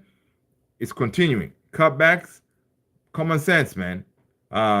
We shouldn't be dealing with this all these times, right? Rex is saying, Luke Shaw feels like he's been with us forever, but we never see him. I know, Rexy, I know, right? It's crazy. Yeah, dude. There was a stat I cannot find it right now, but apparently the number of games that he has played is less than, somebody says less than Bruno's game. Even though Bruno came after, way after him, it's a crazy stat about Luke Shaw, man. So yeah, honestly, if there's a way to get rid of him, we have to get rid of him in the summer. But the issue is his contract goes through 2027. Um, Again, to get rid of him, it means you're gonna have to pay him off. Paying him off means that you're taking money off of what you're supposed to be using to bring players in. Um, Now, if you pay him off, then that could affect your PSR kind of situation. So yeah, Luke Shaw is staying. Yeah, it's one of those, man. Liam is saying, watch the goal. If we consider the cutback on Euro, I know the boy has just turned 19, but it was on him. Yeah, exactly. That cutback, yes, it could be on him, but also as you are the coaches, right? How much are you drilling into your defenders? Guys, watch the cutback. You see somebody go on that byline, the only you can do two things: cut back, or maybe try to take a shot or something. So how about you anticipate all of them? All right. If one person anticipate to cover the post, someone else make sure that the cutback doesn't happen. One of those. I wonder how many teams get scored on cutbacks like us, man, because it seems to always been it's been a problem for us for the longest.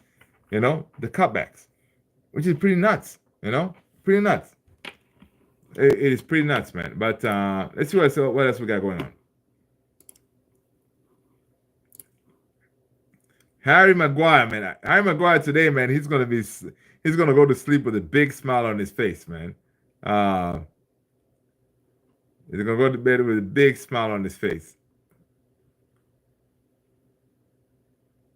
So Ruben Amorim talking about Rasmus Højlund, he said we have to use his speed. We need a goal scorer who scores goals, and he is capable of doing that. He needs confidence, but we have to improve our football to help him score. Right? Again, guys, Ruben Amorim, just like us, understands that our team does not create for our strikers, which is embarrassing. I don't think there's any other team out there who's as bad as us when it comes to creating for our strikers, right? It is embarrassing because, come on, man, honestly. And this is something that if you can go back quite a few years, you can go back to to Cavani, you can go back to Zlatan, you can go back to Ronaldo. All our number nines, we didn't create for them. All right, so it is frustrating. And honestly, today, of course, Joshua Zirkzee and Alejandro Garnacho, they came on and changed the game.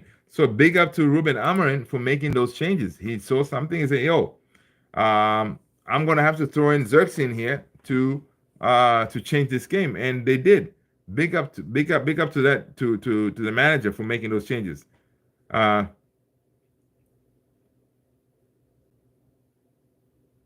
This was really cool too. The FA Cup commentator. So the commentator said this: it has been hard for Alejandro Garnacho this season. Constant scrutiny, being dropped by the manager, but he put his head down and worked hard. Every time he has come on for Manchester United since then, he's changed the game, giving his all, right? So yeah, big up to Garnacho, man. Big up to Garnacho because the kid, honestly, yeah, he's done good. Let's see, Luke Sheffield. Okay, I saw that.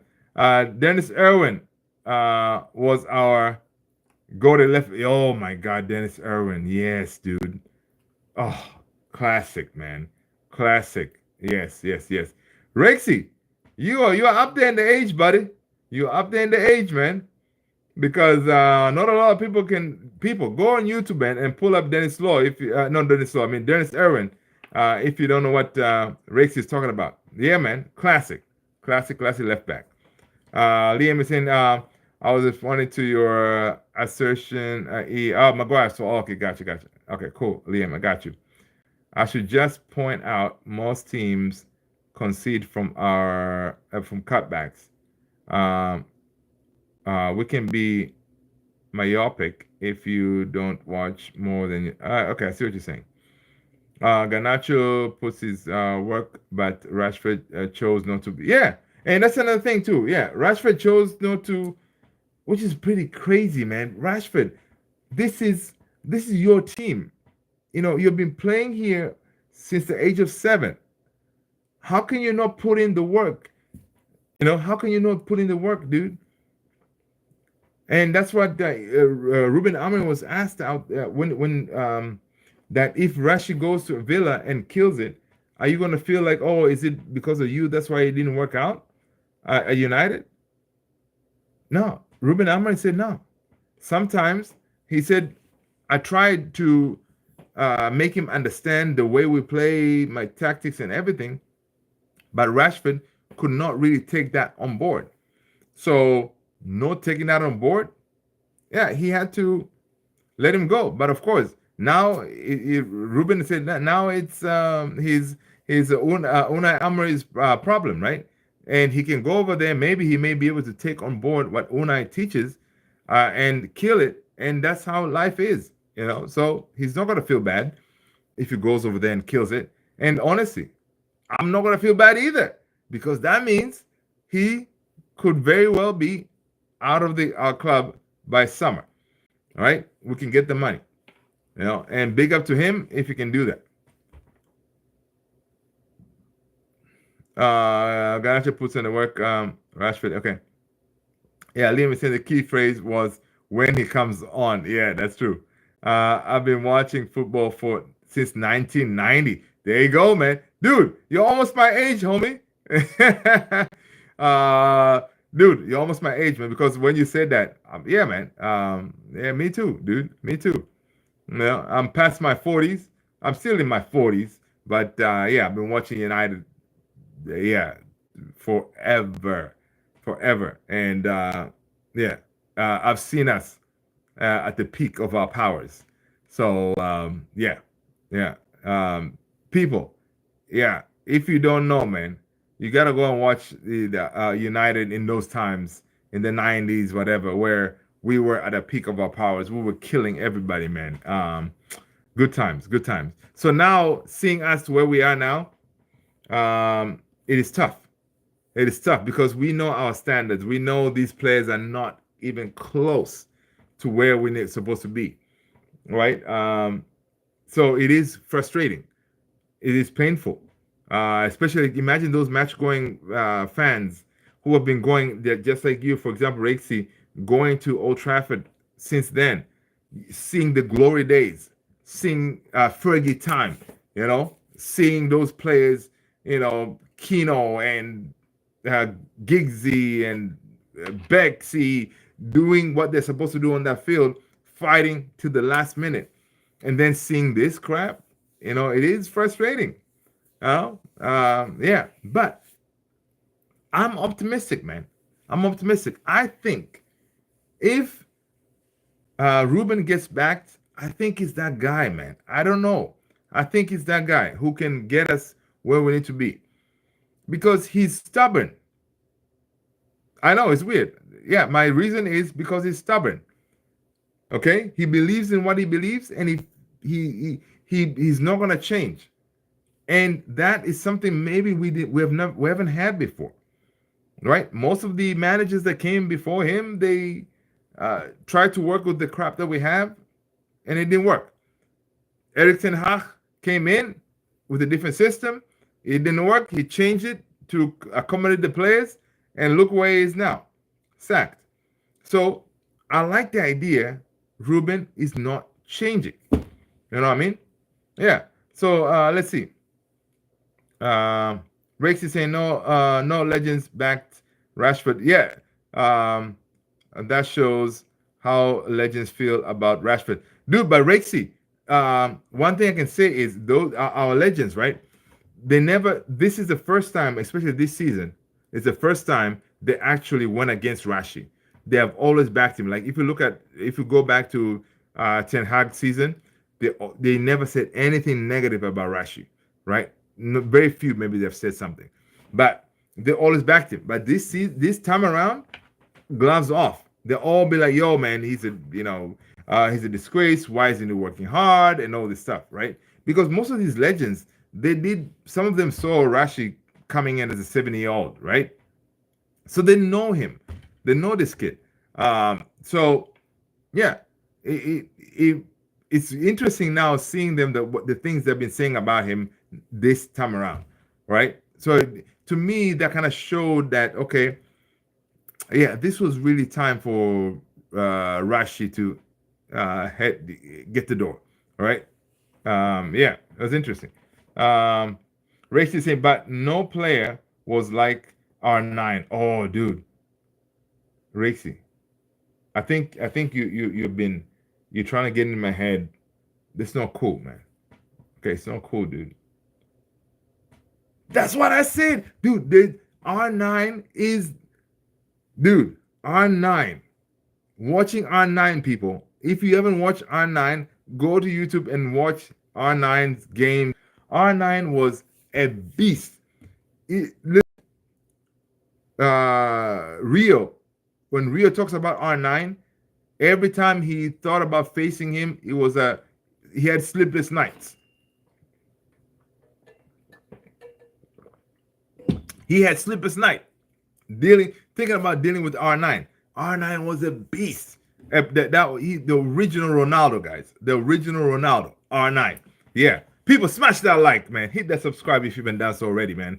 For R9. Yeah, man. That dude was a beast, man. Each time we faced him, I was like, yo. And when they beat us, I'll be like, yeah, it's R9. You know, strength, power, dribbling. Oh, beautiful, man. Beautiful stuff, man. Listen, man. We need to do something, man. Guys, join the Discord community. Maybe I don't know. Maybe one time we can do like I think on Discord you can do like a video watch or something where we can all jump on there and watch some old clips and stuff and just talk about some of the stuff, yeah, like we can do like a watch together kind of thing. Everybody kind of jumps on the Discord and then we pull up a legend and we'll be like, yo, because we have a lot of young fans in here who really don't understand where we came from, that kind of thing, and the type of players we faced. I don't know. I'm open for anything, man. Drop ideas on the chat, whatever, and maybe we can make it happen. Liam Jones is saying, I remember when Ole said Rashi could play at 10, right or left. Yeah, yeah.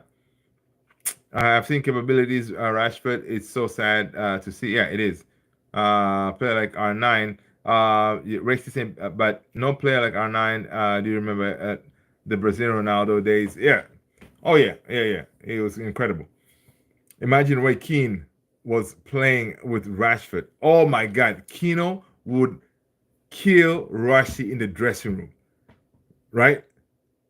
Kino would be like, listen, just it's simple. Just do the job. Just do the job. Okay? How Kino says, right? Just do the job. You gotta train hard. You get paid good money. You gotta train hard. Just do the job. All right? Rashi, let's do the job. Score goals. Man, Kino, man. You gotta love Kino, man. That's the thing. Back in those days, even Rio always said in that dressing room, they didn't really need a coach to tell them, oh, get up, train this way, train hard, blah, blah, blah. They held each other accountable, right? You go in that game, like whatever game, like today's game, for example, when you go back to that dressing room, dude, people will be on you if you play the crappy game, right? And so basically, you on the field, you're already thinking like, oh my God, if I get in that dressing room, oh my God, I got to deal with Kino, I got to deal with Scolzi, I got to deal Rio, I got to deal with all these people, and that's they held each other accountable, and you had leaders all over the place in that dressing room. But now you don't really have that. People feel like, oh, you can just go in and just stand, kick the ball around because you know your money's gonna come in. No worries. Um, imagine raking. Okay. Liam is saying, Rexy, hold tight. Casemiro was 18 months ago, and he hasn't seen a player strike a ball like Rashford. Yeah, no, Rashford is dude. Rashford can strike a ball, man. Yeah, R9 gets better by R9 gets better by year. Who haven't seen him? Yeah, Zidane was the best player for the R9 era. Oh, yeah, Zidane, yeah, in that midfield there. Honestly, true, true. Liam, but Rashford doesn't put in the work anymore. And that's the thing. He didn't put in the work. So now going to Villa, he has no choice because Unai is not any easier or more chill than Ruben. So he's going to have to put in the work. He's going to have to put in the work. If he doesn't, then it becomes our problem again in the summer when he comes back. Yeah, we need players who actually play for United, right? Yeah, the full 90 minutes. Absolutely. Liam said, Rexy, I totally agree with you. Liam, no R9 was better than Zidane. Well, different positions. All right? Different position. R9, yeah. Yeah, R9 made people shiver. That's what I'm telling you, man. Dude, look up Rio talking about R9. Just do a search, Rio R9 on YouTube. You hear him saying, like, yo, he made people shiver, knowing that they got to face that guy. He was a beast. He was a beast, man. Yeah. Guys, oh my God. Dude, 2 hours? Really, people? That's what we're doing, 2 hours now? Guys, listen, let's end it here, man. I appreciate you guys. We can continue talking for hours and hours and hours. I appreciate you guys. You guys have been amazing. Thank you so much for smashing those likes, hitting that subscribe. Guys, listen, we got the win today. Let's take that. Okay, it doesn't matter how it came. We got the win. We're through.